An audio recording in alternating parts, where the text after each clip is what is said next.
Talia Marsh had her boot heel against a stretch of wall that had no business being wall, and she was still arguing about whose sump it was. East Weir catchment ends at the 4th cistern throat, she said. You know that. I know that. Everyone who's ever pulled a chit knows that. East Weir catchment ends at the 4th cistern throat on the chart, Ren Ashcombe said. We are not at the 4th cistern throat. We're past it, which makes it yours. Past it, going which direction, though? That's the question you keep not answering. Marsh didn't answer it now either. She had her lamp up, rust water dripping somewhere off to the left, in a slow, unhelpful rhythm, and she was doing the arithmetic she always did before she signed anything, whose name went on the incursion chit, whose report this became, whose desk it sat on when some underguild functionary wanted to know why 2 search and recover runners had gone 4 hours over a routine sweep. If I sign it, it's my incident, she said. If it's my incident, it's my write-up. And I am not writing up a wall. Nobody's asking you to write up a wall. Then what am I writing up? Ren, he didn't have an answer for that either, not yet, and instead, he thumbed the stud on his Vox. Out of the kind of habit that survives long after the reason for it stops making sense. Sounding, this is Ashcombe, party of 2, marking routine all clear at. He stopped, looked at the chart slate strapped to his forearm, looked back up at the wall. At a location I am not going to try and read out loud right now. Nobody answered him.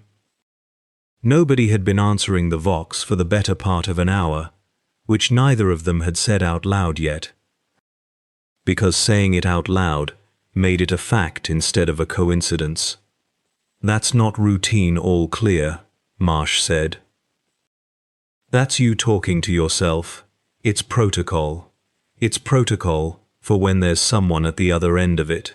There's supposed to be someone at the other end of it. Ashcombe clipped the Vox back to his harness, a little harder than he needed to. That's rather the point of protocol, Talia. She almost laughed at that. The old worn shape of the argument they'd had 100 times over 100 easier stretches of tunnel.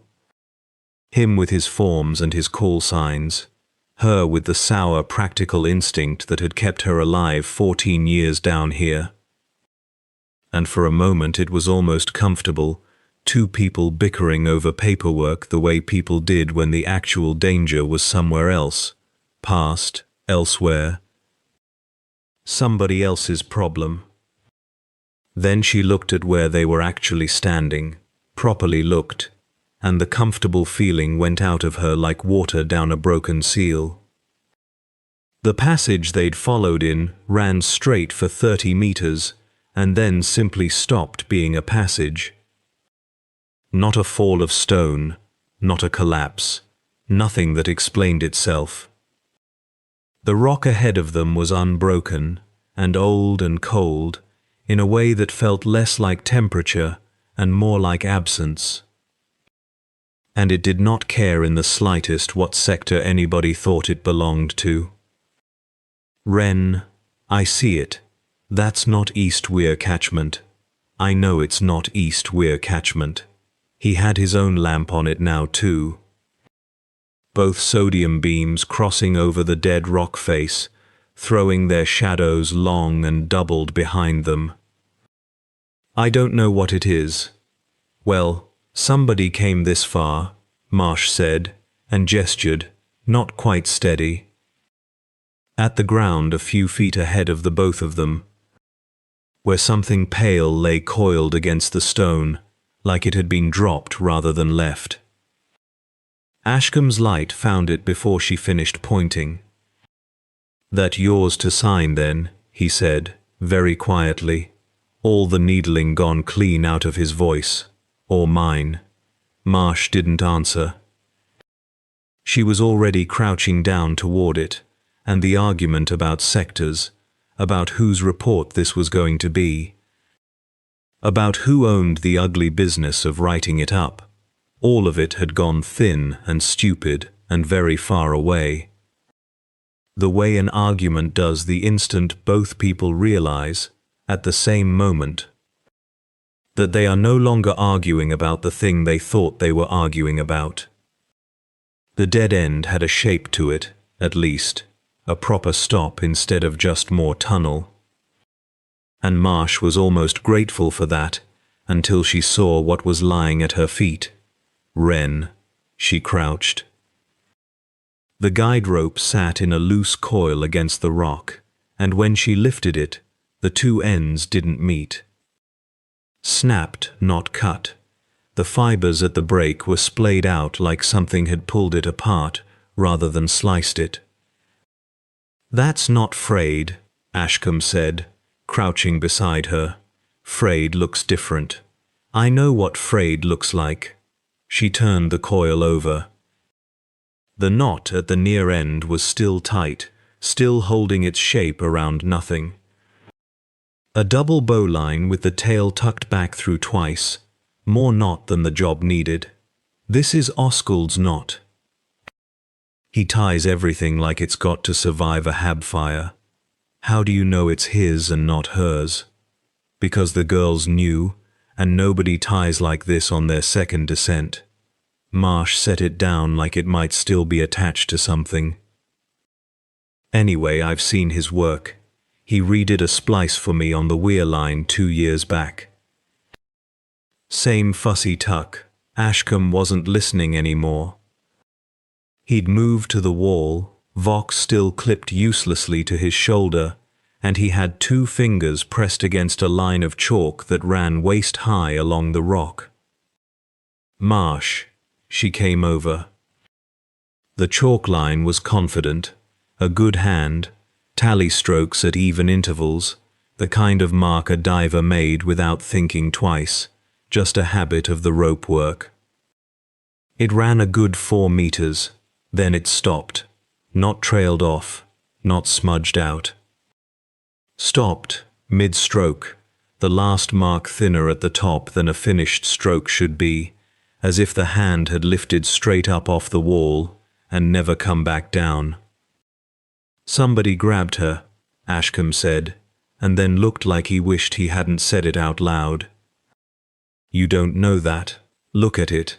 That's not a mark somebody finishes and walks off from." She crouched again, closer to the last full stroke, and that was when she saw the tag. It was lying face up in a skin of standing water no more than a finger deep. Brass gone dull with tarnish, already starting at the stamped edges. Too fast.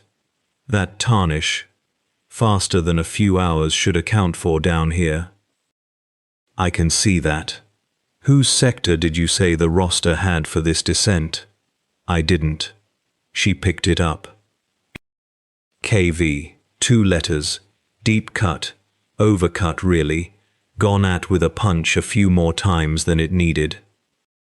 Neither of them said the obvious thing, which was that a diver didn't leave her own gauge tag lying loose in a dead end, unless the line it was clipped to had gone somewhere she hadn't followed it. "Could have dropped it," Ashcombe said, too quickly, in the voice of a man filling a silence, rather than believing what he was filling it with. "Could have. People drop gear. They do." Marsh closed her hand around it. The metal was cold in a way that had nothing to do with the ambient chill of the undercourse, or she told herself that was nothing. Told herself. The whole tier ran cold, and this was no different. And his hands were not as steady doing it as they'd been 20 minutes ago arguing about jurisdiction, when jurisdiction had still seemed like the worst thing either of them would have to argue about today. The chit lay on the sill of the dead end, unstamped, and neither of them had picked it up yet. And no one on the other end to hear him say it anyway. He lowered it slowly, like it had embarrassed him. Marsh had her own chart out, the oiled paper gone soft at the folds from 100 shifts of being folded the same way. And she ran her thumb down the last confirmed chit stamp, a routine crossing, hours old now, Bram's scrawl and Kessa's under it. And then along the printed line that was supposed to run on from there, the line ended in white space. That's not. Ashcombe leaned in over her shoulder, close enough that she could smell the tallow off his lamp wick. That's not right. Give it here. I've had it right side up longer than you've been reading over shoulders, Wren. There's no gap there. The guild doesn't leave gaps. Every foot of the sumptiers has been sounded, that's the whole. He tapped the blank patch of paper like tapping it would make ink appear. That's the whole point of a sounding chart. If it's not drawn, it hasn't been dug. Well, something dug it.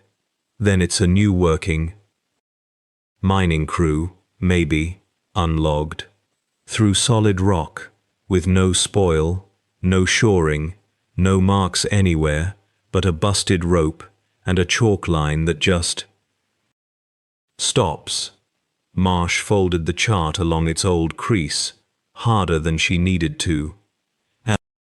I'm not writing unlogged mining crew on an incursion chit, Wren. I'm not writing anything on it yet. I want you to log where we are.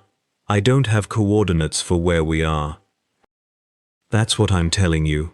Then log what the chart says is nearest, and mark it approximate, and get command on the Vox, and let them argue with the guild about whose gap this is. I'm done arguing with you about it in a hole that isn't supposed to exist. Ashcombe keyed the Vox again, properly this time, and gave a string of numbers that corresponded to nothing beneath their boots. A location that on every stamped copy of the sounding charts back up in the guild hall simply was not there, had never been there, and would. If anyone with the authority to say so were asked, insist it still wasn't, even standing in it. Nobody answered him. He said it again anyway, slower, the way you repeat something to make it sound less like nonsense the second time. Marsh crouched by the coiled rope and the chalk line and did not look at the tag stamped KV any longer than she had to. 10 minutes back, she said, half to herself, maybe less. Whatever they were doing, they were still doing it 10 minutes before this. Doing what, though? Walking, probably. She stood, knees cracking. Same as anyone does. Right up until they don't. The passage narrowed before it widened again, and the rust water underfoot had gone from ankle to shin without either of them mentioning it. Kessa's lamp threw her own shadow huge across the ceiling. It's just past this bend, she said. I marked a triple stroke, you'd know it anywhere. You said that 2 bends back. I know what I said. Bram didn't slow down, but he didn't speed up either, which was its own kind of answer. His chalk stub was worn to a nub in his coat pocket, and he kept touching it, like it might tell him something the wall wouldn't. 10 minutes, Kessa said, maybe 12. There's a stretch where the rock goes that pale grey, almost chalk-coloured itself, and I put the tally right where it show up against it. You put a lot of tallies. Doesn't mean I've seen one since the gate. You're not looking. I'm looking plenty, Vryn. I just don't like what I'm not finding. That shut her up for a stride or two, which he seemed to notice, because he slowed and swung his lamp along the wall like he was doing her the favor of checking properly. Nothing. Bare stone, wet slick, no hatch marks, no numerals, no loop and cross, she used instead of a proper signature, because Bram always said her numbers looked drunk. "See," he said. "Nothing. Then it's further on. Or it's further back. It's not further back. We didn't come from back. We came from—" She stopped. Turned in place once, twice, lamp beams swinging a slow full circle across walls that all looked exactly like the last 4 walls had looked. "Where did we come from? Don't do that. I'm not doing anything. I'm asking a question. You're doing the thing where you ask a question because you already don't like the answer." Bram planted his boots and unspooled a length of guide rope off his shoulder, feeding it out behind them, with the deliberate care of a man, double-checking a knot he'd already tied twice. "We go on to the next marker, if it's not there in 50 paces. We stop arguing about it and start walking back to a marker we can actually see." "Fine. Fine." They went another stretch in a silence that wasn't really silence, because Kessa filled it the way she filled everything, commentary about the smell, about the way the drip pattern had changed pitch, about a joke Bram had made 3 shifts ago that she was still turning over. He grunted in the right places without really listening, which she could tell, and let it go, because talking was better than the alternative, which was listening to her own boots. "There," she said suddenly, and pointed, and for 1 full second her chest unclenched, because there on the wall, low, was a triple stroke in chalk, 3 confident lines slashed close together. Bram brought his lamp up to it and went quiet in a different way. "That's not mine," Kessa said. "I didn't say it was. I mean, it's not. It's the right mark. The shape's right. But I don't." She crouched by it, ran a thumb near the chalk without touching it, like touching it might make it more true or less. "I don't remember making this one. You made 100 of them tonight. I'd remember this one. It's a bad angle." I'd have complained about the angle.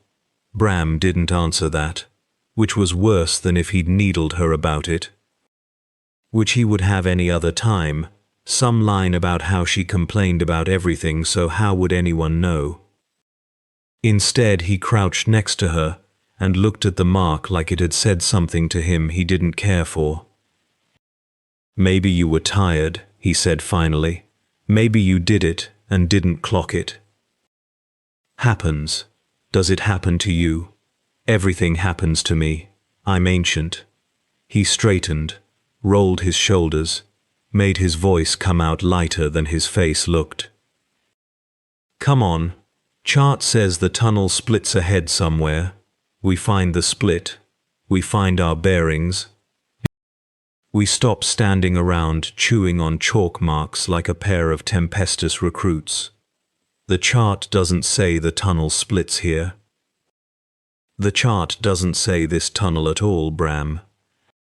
Just fed out more rope, testing the give of it against his palm the way he always did. An old habit she used to think was superstition and had come, slowly, to find she liked watching. The rope ran taut a moment, then slack, then taut again, obedient as it had always been. And neither of them said out loud that obedient wasn't the same thing as trustworthy, not down here, not anymore. The rope ran out sooner than it should have. Kessa felt it before she saw it, the give in the line, where there ought to have been another 8-10 meters of slack coiled against her palm. She followed it hand over hand to where it stopped dead, knotted off around a stanchion jutting from the rock. "That's not our stanchion," she said. Bram came back to look, sodium lamp swinging light across wet stone. "Course it's our stanchion. Do you remember it?" He crouched, ran a thumb along the iron collar bolted into the wall. "Old, by the look of it, rust-bearded, but no chalk mark beside it, no chit tag, nothing to say either of them had ever driven a bolt there. Somebody put it in. Somebody. Right. 10 minutes back and we've picked up a somebody. I'm saying it's old work, Vryn. Not that it walked here. He tugged the knot to test it, and his face did something Kessa didn't like. A small flicker, gone fast. This is a bad hitch, by the way. Whoever tied this off did it wrong. That's not mine. It's got your loop in it. You always double the bite like that, I've told you 100. It's got a slip in the standing end, Bram. That's your fault. That's the way you tie off when you're in a hurry. I've watched you do it. She heard her own voice climbing and made herself stop. He didn't answer straight away. That was worse than if he'd snapped back. So neither of us tied it, she said. I didn't say that. You didn't say the other thing either. Bram straightened, wiped his palm down his coat, and looked at the knot like it might explain itself if he waited long enough. Rope's ours. Feels like our line. Wait's right. Wear's right. Somewhere back there it must have, I don't know, snagged, come loose. One of us reset it and forgot they had. You don't forget tying off a stanchion. You forgot your own chalk marks 10 minutes ago. I did not forget them. I said they should be around the bend, and they weren't. That's different from forgetting. That's the tunnel being wrong. Not me. Kessa. Just her name, flat, and she shut her mouth. He crouched again and untied it himself. Slow, deliberate, like he wanted to see the knot come apart in his hands, rather than trust it blind. It came away easy enough. No trick to it, just wrong hands on it, somewhere. Well, he said, feeding the rope back through his fist. It held. Whoever it was. That's supposed to make me feel better. Wasn't trying to make you feel anything. Just saying it held. You don't sound sure it'll hold the next stretch, though. He didn't answer that one at all, and that told her more than any answer would have. Bram re-knotted it around his own harness ring, checked it with 2 fingers, checked it again, and that second check was the thing that stuck with her. Bram didn't check twice. Bram checked once and moved. You're doing the thing, she said. What thing? The thing where you go quiet and fiddle with gear, instead of saying you're worried. I'm not fiddling. I'm making sure the line's not going to hand us over to whoever tied that hitch. Nobody tied it. It's ours. You said so yourself. I said it felt like ours. He looked past her, down the throat of the passage, where the lamplight thinned out to nothing before it ever found a wall to land on. Feeling's not the same as knowing. That's practically poetry. Oscaild. Shut it and walk. She walked. The rope paid out steady behind them, familiar under her glove, and she told herself that was the thing that mattered. Not who'd tied the knot, not when, just that it was there, taut, leading somewhere a person could follow it back from. She almost said as much out loud. Almost said the maps don't lie, the way she always did, light and quick, a little needle to get a rise out of him. She didn't say it. Something about the stanchion had taken the joke out of it, for now, and she didn't much like that either, that a thing so small could do that. Bram's lamp caught a bead of condensate running down the rock ahead, followed it to where it dropped. And neither of them commented on how long it took to land, or on the sound it made when it finally did. The sodium lamp on Bram's harness stuttered, dimmed to a livid orange, and steadied. He shook it once against his palm without looking down, more habit than fix. "That's not the water doing that," Kessa said. "It's the fitting, loose fitting." He shook it again anyway. The cold had changed, was the thing. Kessa couldn't have put a number on it, but an hour back it had been the ordinary sumptier cold, the kind that sat on your neck and made you walk faster. This was heavier. It sat in the chest instead. She kept walking and kept talking, because the quiet underneath it had a texture she didn't like, so she filled it. A story about her cousin's grox that had eaten a chit stamp once, whole, and passed it 3 days later. And Marsh had had to fish it out of the muck with tongs to prove the toll had been paid. Kessa. And the funny thing is, the number was still legible. That's the part nobody believes. Kessa, save it. Save your breath for walking. She looked at him sideways. There wasn't any heat in it, not the usual heat, the kind that came with an eye roll and a grin held back. It came out flat, like he'd used the words because they were the ones to hand, and not because he meant them the way he usually did. "You've never once told me to save my breath," she said. "You usually just talk over me. I'm talking over you now. Walk." She let it go for maybe 30 paces, watching the lamplight shudder across wet stone that didn't look like any stone she remembered marking. The rope trailed behind them, taut where Bram's fist held it, just ahead of the last knot. And she found herself checking it more than she needed to, the way you check a locked door twice. "Say something," she said finally. "What?" "Say something, in your normal voice." "You've gone all..." She made a flat gesture with her free hand. "Careful." "You're never careful." Bram didn't answer right away, which was its own kind of answer. When he did, it was quieter than the joke he was reaching for deserved. "I'm thinking. That's new too. Huh. No breath behind it."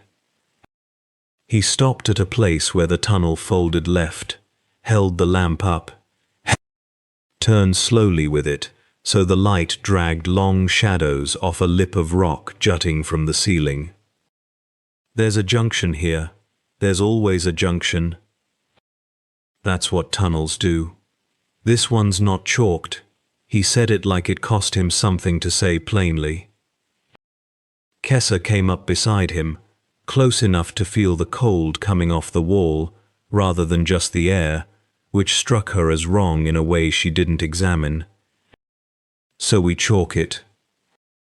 "That's what the chalk's for, genius. I know what the chalk's for." He was still looking at the junction, not at her. "I'm saying we didn't leave a mark for a junction we haven't hit yet, on a route where there isn't supposed to be one.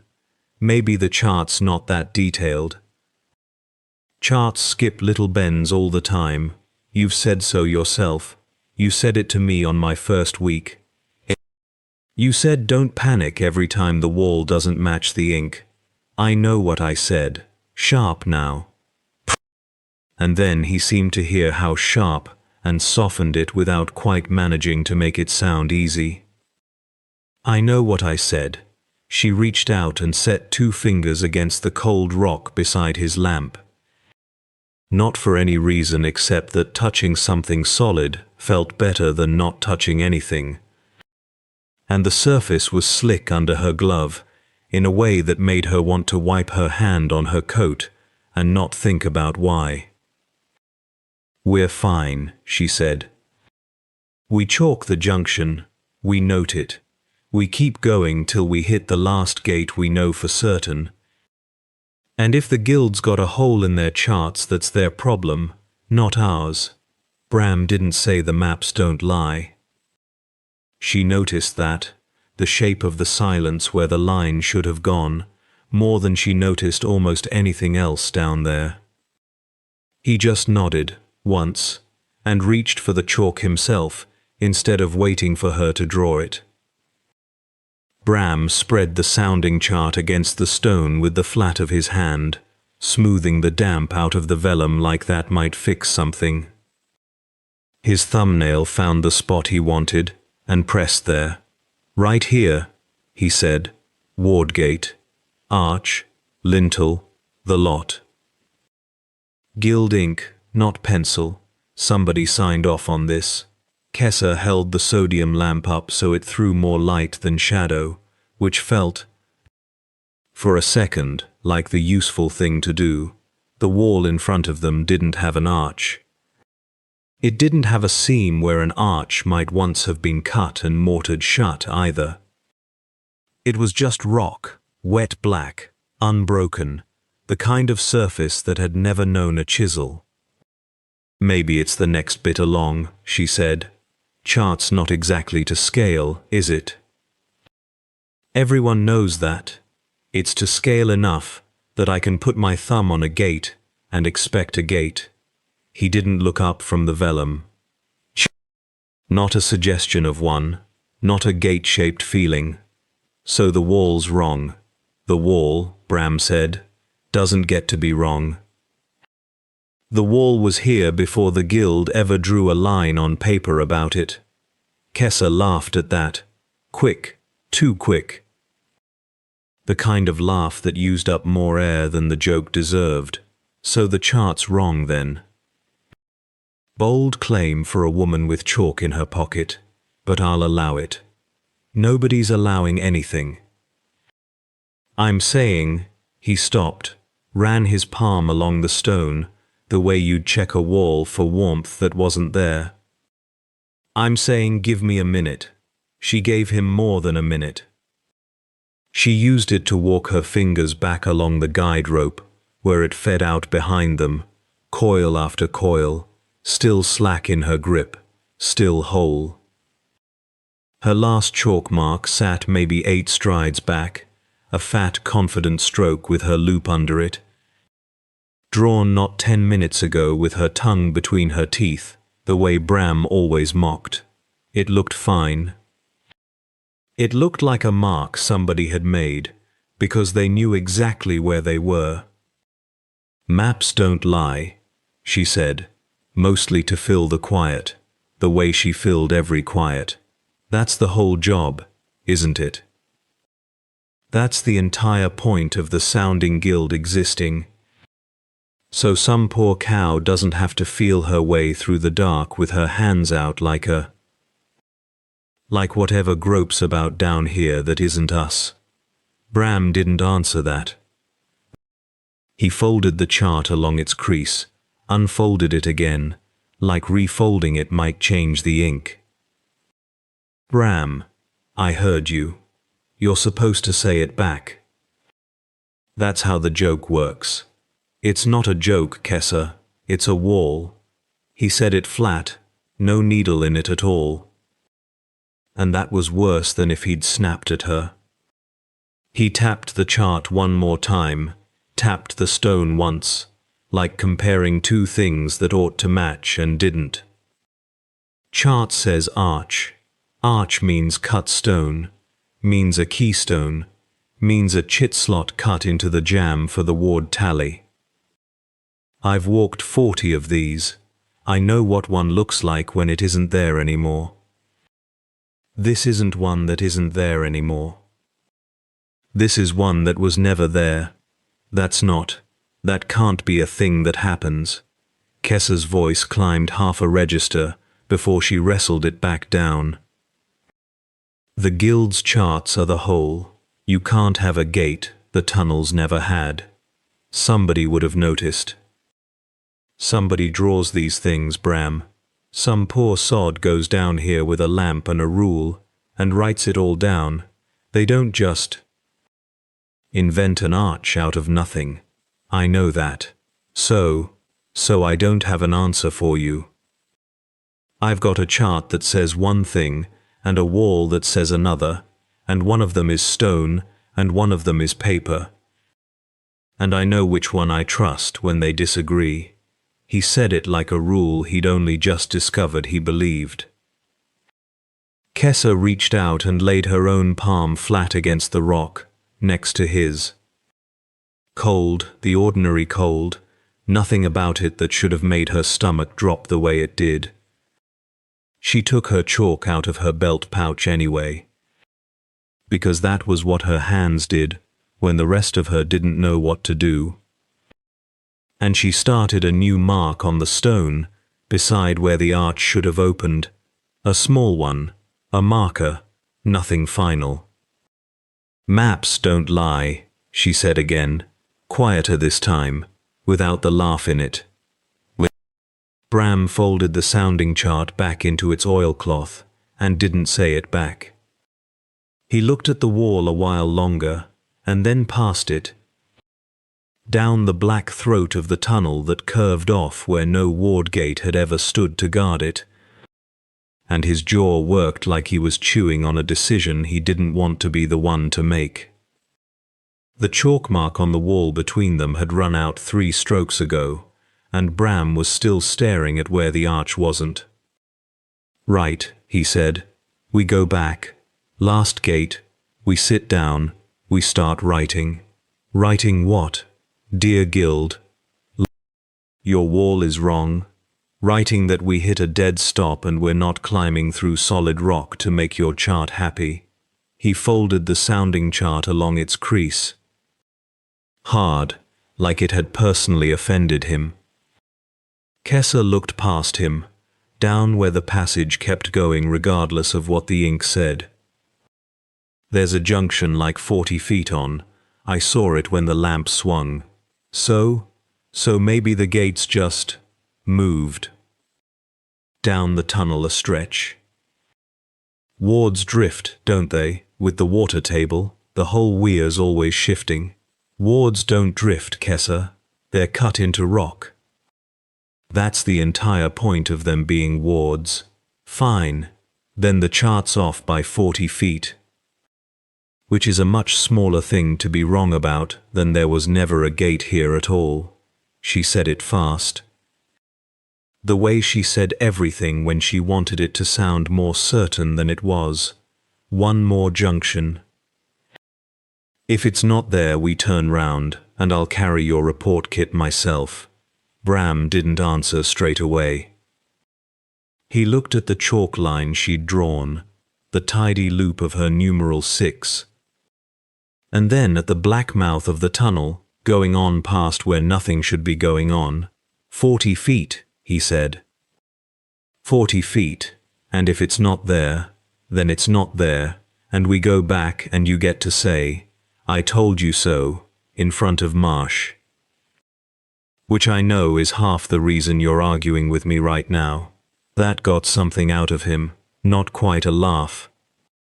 More a breath through the nose. "It's not half. Maybe a third. Generous of you." He unclipped his lamp, checked the sodium glow was steady, clipped it back. 40 feet. You mark every 10 like you're supposed to. None of your usual skipping about. "I don't skip. You skip when you're talking." "Which is always. I'm walking and talking. It's a skill. It's a liability is what it is." But he was already moving. Rope paying out behind him, and she fell in beside him, because that was the shape of it, always had been. Him a half step ahead so he could pretend he wasn't waiting for her to keep up. The chalk went onto the wall at 10 feet, her hand steady, even with the cold starting to bite through her glove. Bram watched her do it, and didn't say anything about the numerals this time, which she noticed, and didn't like noticing. "You feel that?" she said. "Feel what?" "I don't know." Something. She didn't have a better word for it, and didn't try to find one. "Probably nothing. Probably nothing," he agreed, in the tone he used when he wanted a thing to be true badly enough to just say it was. The junction came up out of the dark, quicker than 40 feet should have taken, or slower, she couldn't have said which, and neither of them mentioned that either. It wasn't a junction, it was the tunnel narrowing, and then not narrowing, the walls doing something that wasn't quite a turn. And past it, the dark had a different texture to it, thinner somehow, like it went on further than the lamp could account for. Bram stopped, looked at it a long moment. That's not a gate. No, Kessa admitted. That's not anything. She waited for him to say it. The thing he always said. The thing that meant they could turn around laughing about it later, over recaf. He didn't say it. He stood there with the chart still folded under his arm, useless. And the cold coming off the passage ahead of them in a way that had weight to it, the way a held breath has weight.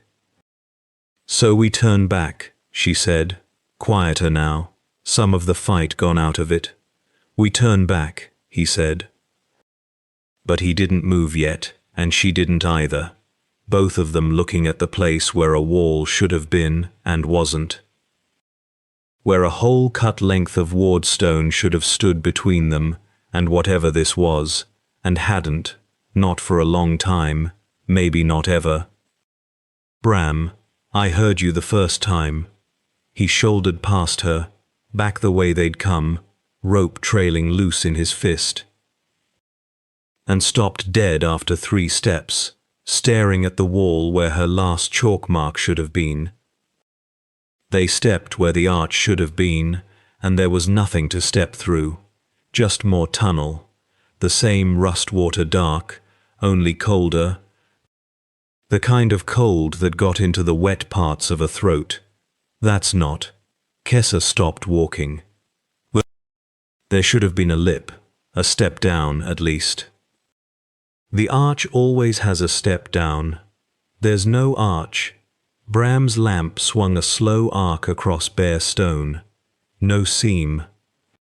No mortar line. No old chisel scarring. Nothing that had ever been anything but rock that had never been touched. So there's no step. Somewhere ahead, water was dripping onto water, and it was loud, too loud. Each drop landing like something dropped from a height, when by rights the ceiling here couldn't have been more than 4 feet above them. Maps don't lie, Bram said, low, not to her really. Kessa laughed, and it came out wrong, too quick, cut off at the end like she'd bitten it. That's my line. You can have it back. She got her chalk out anyway, didn't even think about it. Hand just went to her belt the way it always did. 3 strides past any junction, mark the wall, keep the tally honest. She scratched a line into the stone, and the stone took the mark strangely. Chalk skidding pale and thin like the rock underneath, was wetter than it looked, or colder than chalk expected. You don't have to do that, Bram said, watching her hand rather than the wall. Habit. Habits for when the tally means something. It always means something. She stepped back, looked at the mark. 1 line, hers, a little crooked. Nothing like the confident run of them behind her. Means we were here. Means if the guild ever sorts out where here is, they'll know somebody walked it. Bram didn't answer that. He had the chart out again, though there was nothing left on it to check against. He was just holding it. The way a man holds a thing, to have something to do with his hands. The lamp on his harness browned out for a second, sodium filament dimming to a low orange coal. And Kessa's stomach dropped with it, before it caught and steadied back to full white. That's your rig, she said, too fast, too bright. Bet you didn't change the cell before shift. Bet you're on the same cell from Kessa. I'm just saying. If we're stuck down some guild clerk's blind spot for the next 6 hours, I'd rather not do it by matchlight, that's all I'm... Kessa. He wasn't looking at her. He was looking past her, down the new stretch of tunnel, at nothing she could see was different from any other stretch. Except that it went on, and on it went further than the lamp could throw. Say something else. What? Anything. Just talk. Give me a second. She did. She talked about the lamp wick she still owed him, about her chalk hand, about the smell of the rust water in the weir, compared to down here. Thin nonsense strung together, while Bram stood very still and let his breathing find its level again. She didn't ask what he'd needed the second for. She thought she already knew, and she didn't want either of them to have said it out loud. Not yet. Not this far past anything either of them could point to on a chart and call solid. The last real gate had a different smell to it than the passages before. Mineral, almost sweet under the rust.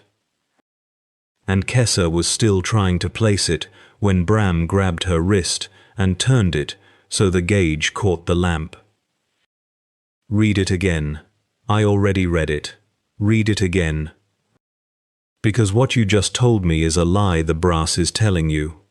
He tapped the little glass face, like it had personally offended him. That's not a pressure a live line holds. Not down here. Maybe the line's not live the way you think it's live. Read it again, Vryn. She huffed through her nose, tilted the gauge. Watched the needle settle exactly where it had settled the first time. Same number. You want me to make up a different one to make you happy. I want you to not kill us both, because you can't be bothered to double-check a dial. I checked it the first time. You glanced at it the first time. There's a difference, and you know there's a difference. She rattled off the figure again, flat, daring him to argue with the number itself, instead of with her. He crouched to eye the line where it fed into the ward gate housing, running 2 fingers along a seam like he could feel the pressure through the metal if he just wanted it badly enough. The sodium lamp threw his shadow long across the stamped arch overhead, the one cut clean and sure into the rock.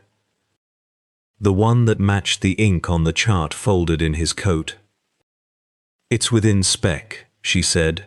Quieter now, less needling and more just wanting him to agree with her. I'm not going to fudge a reading to save you the trouble of trusting me. I'll trust you, he said, straightening. When you've earned it. I've been on this rope longer than you've had that joke. It's not a joke. It's a policy. It's the same joke you made at the last gate, because it's still true at this gate. But there was no heat behind it. Just the shape of an old argument they both liked wearing, comfortable as a worn glove. He held his hand out for the gauge tag, and she smacked it into his palm harder than she needed to. He turned it over, thumb finding her stamped initials in the brass, KV. Scratched crooked because the die always stuck a little on the V. And grunted something that might have been approval, or might have just been Bram clearing his throat. Then he pulled the chit from his coat, checked the ward gate's stamp code against the little scrawled reference in the corner of the sounding chart, and pressed it to the plate set into the arch. The gate took it without complaint.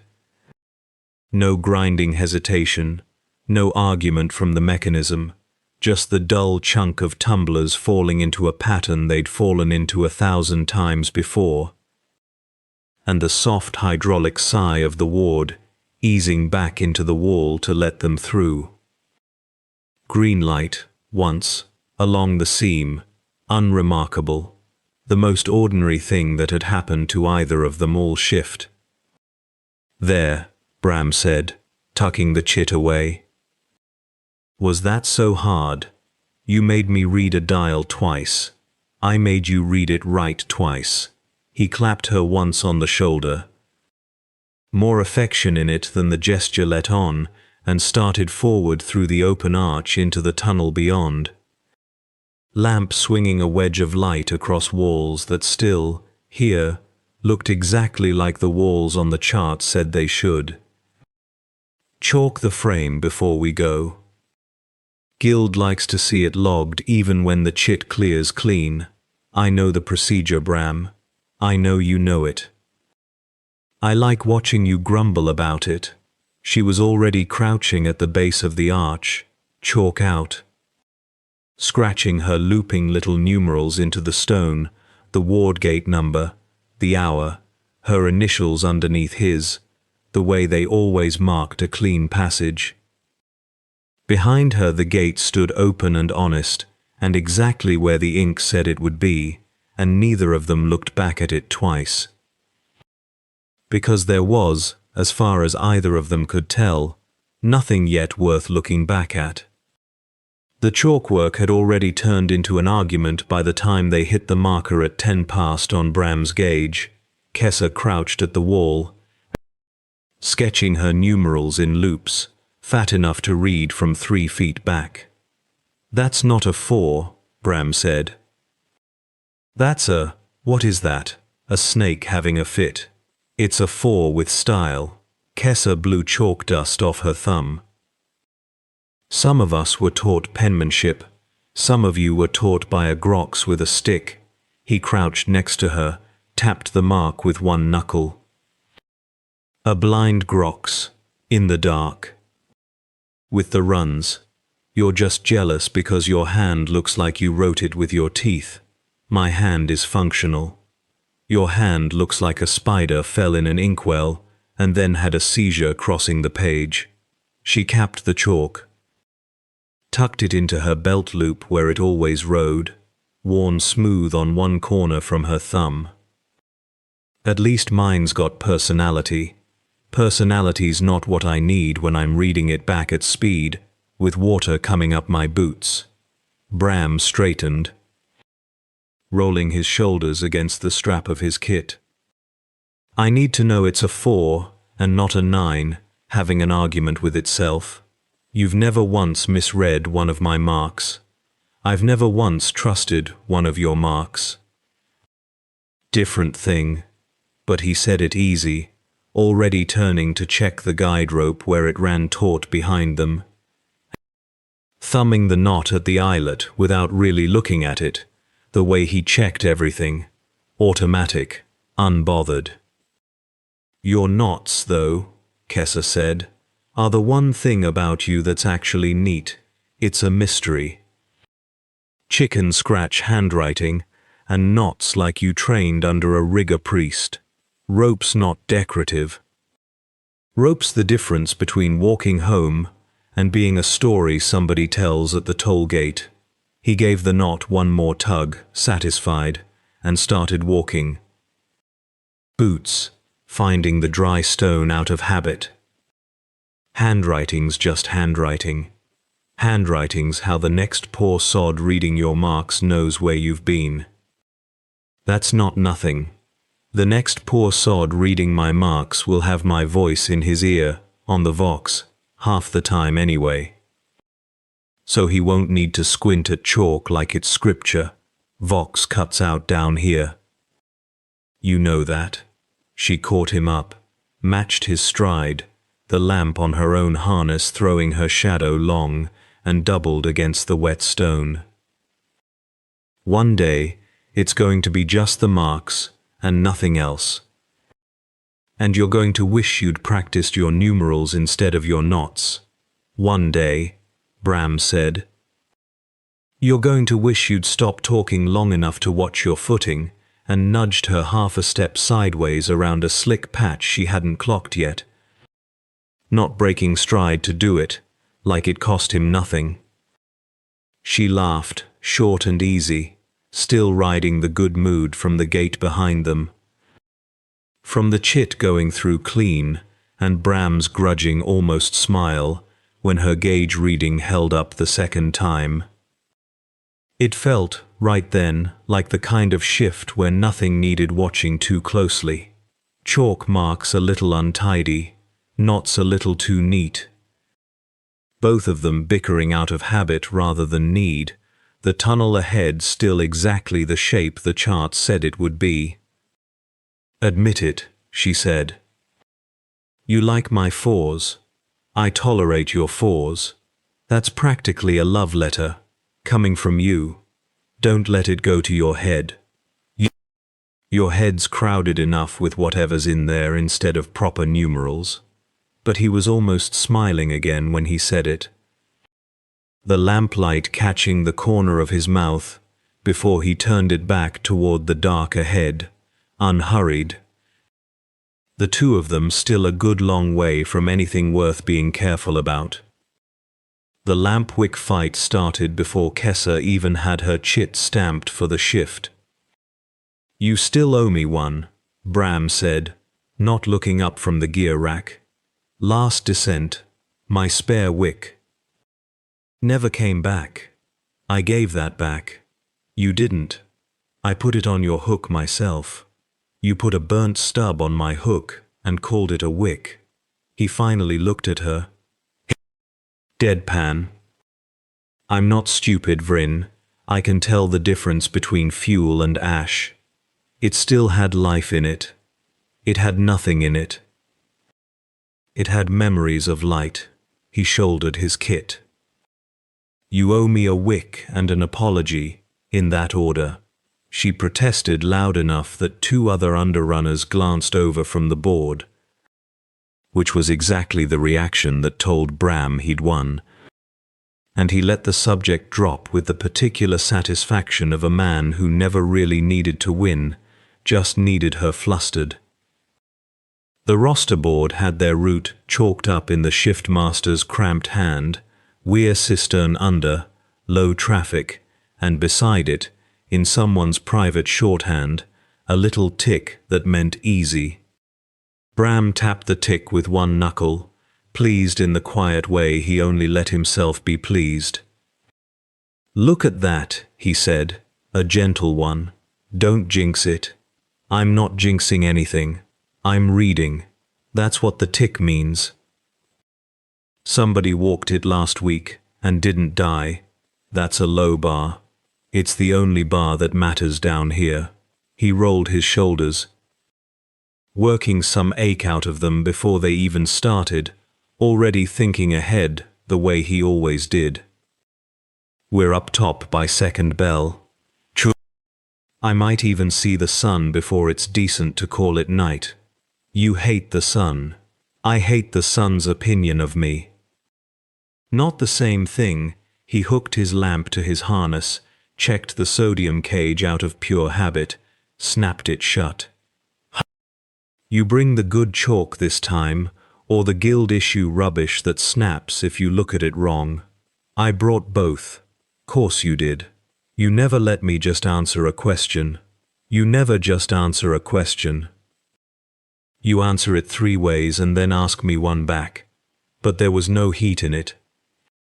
Only the worn smooth rhythm of 2 people who'd said all of this to each other before and would say it all again, probably next shift. Probably the one after. Ren Ashcombe passed them on his way to the tally desk, chitboard under one arm, and gave the roster a glance that had nothing warm in it. Ashcombe never looked pleased about anything. It wasn't in his face to manage it, but even he allowed, quiet week for the Weir. Enjoy it while the guild's charts hold. They always hold, Bram said, mostly to hear himself say it, the way a man taps a wall to hear it's solid. Maps don't lie, Ashcombe. That's the whole reason we've still got jobs. Ashcombe made a noise that wasn't agreement and wasn't argument, and moved on toward his ledgers, already more interested in whether the paperwork on the last party was in order than in whatever Bram thought about scripture. Kessa watched him go, then bumped Bram's shoulder with hers. See? Even miserable old Ashcombe thinks it's an easy one. Ashcombe thinks everything's a paperwork problem until it isn't. But he was smiling when he said it.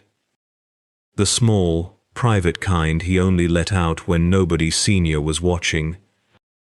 And he clapped a hand once against the stanchion by the descent shaft like he was greeting an old friend. Come on then, chalk hand. Let's get you dirty. The gate stood open, a hand's width, and Kessa yanked the strap across her chest a second time, felt it bite. Then did it a third time anyway before Bram's fingers were already there ahead of hers, tugging at the buckle like he didn't trust her fingers to have found it the first 2 times. You're going to wear a groove in that thing, he said. It's fine. It was fine 10 seconds ago. I like it tight. You like fussing. There's a difference. He gave the strap one more yank for good measure, hard enough that she staggered half a step into him and stepped back looking satisfied with himself. There. Now it's actually fine. I had it. You had it loose enough to lose a lung through. He was already checking his own rig. Thumb running down the line of clips at his hip, out of the same habit he'd deny having if she named it. Some of us don't fancy explaining to requisitions why we came back short a partner. Some of us just like an excuse to grab my straps. In your dreams. Underrunner. She grinned down at the chalk stub in her palm, turning it once between her fingers, the way she always did before a descent. Like it needed warming up same as she did. The rock face waiting past the gate was damp, dark and close, breathing out that cold mineral smell that never quite left the back of her throat once she'd been under an hour. Ordinary, familiar, the kind of cold she knew the shape of. Wick's still not back, by the way, Bram said, apropos of nothing, hauling his lamp harness up onto his shoulder. Just so you know, I haven't forgotten. Oh, it's a lamp wick, Bram. I'll get you a whole box. I don't want a box. I want the one you took. It burned down to nothing. There's no getting it back. It doesn't exist anymore. Then I want an apology that sounds like you mean it. You're not getting one of those either. She hitched her own lamp up,